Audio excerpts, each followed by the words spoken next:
ভাই এই যে পিলার, এই পিলারটাই বলমারি এবং আলফাডাঙ্গাকে ভাগ করছে। আপনি একটু খেয়াল করে দেখলে বুঝবেন যে এই দেখেন আলফাডাঙ্গার রাস্তাটা অনেক সুন্দর করা, মানে মোটামুটি ভালো আছে, কিন্তু বলমারির রাস্তাটা ভাঙ্গে চুরে একাকার। একেবারে একটা রোগীকে যে আপনি বলমারি হসপিটালে নিয়ে যাবেন, এই রাস্তায় নিয়ে গেলে সে অর্ধেক মারা যাবে। সো গ্রামে আর বলমারির রাস্তাটা একবারে বিচ্ছিরি রাস্তা ভাই। বলমারির সবচেয়ে জঘন্য রাস্তা এইটা।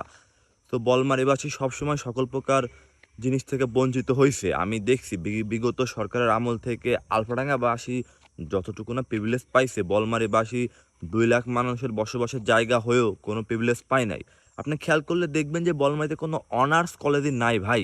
বলমারিতে 2 লাখ মানুষ, কত শত শিক্ষার্থী, একটা অনার্স কলেজ নাই যেখানে উচ্চ শিক্ষা গ্রহণ করবে। আমি বা আমার ফ্রেন্ড সার্কেল সবাই ফরিদপুর, কেউ আলফাডাঙ্গা, কেউ বিভিন্ন জায়গায় চলে গেছে, ঢাকা চলে গেছে।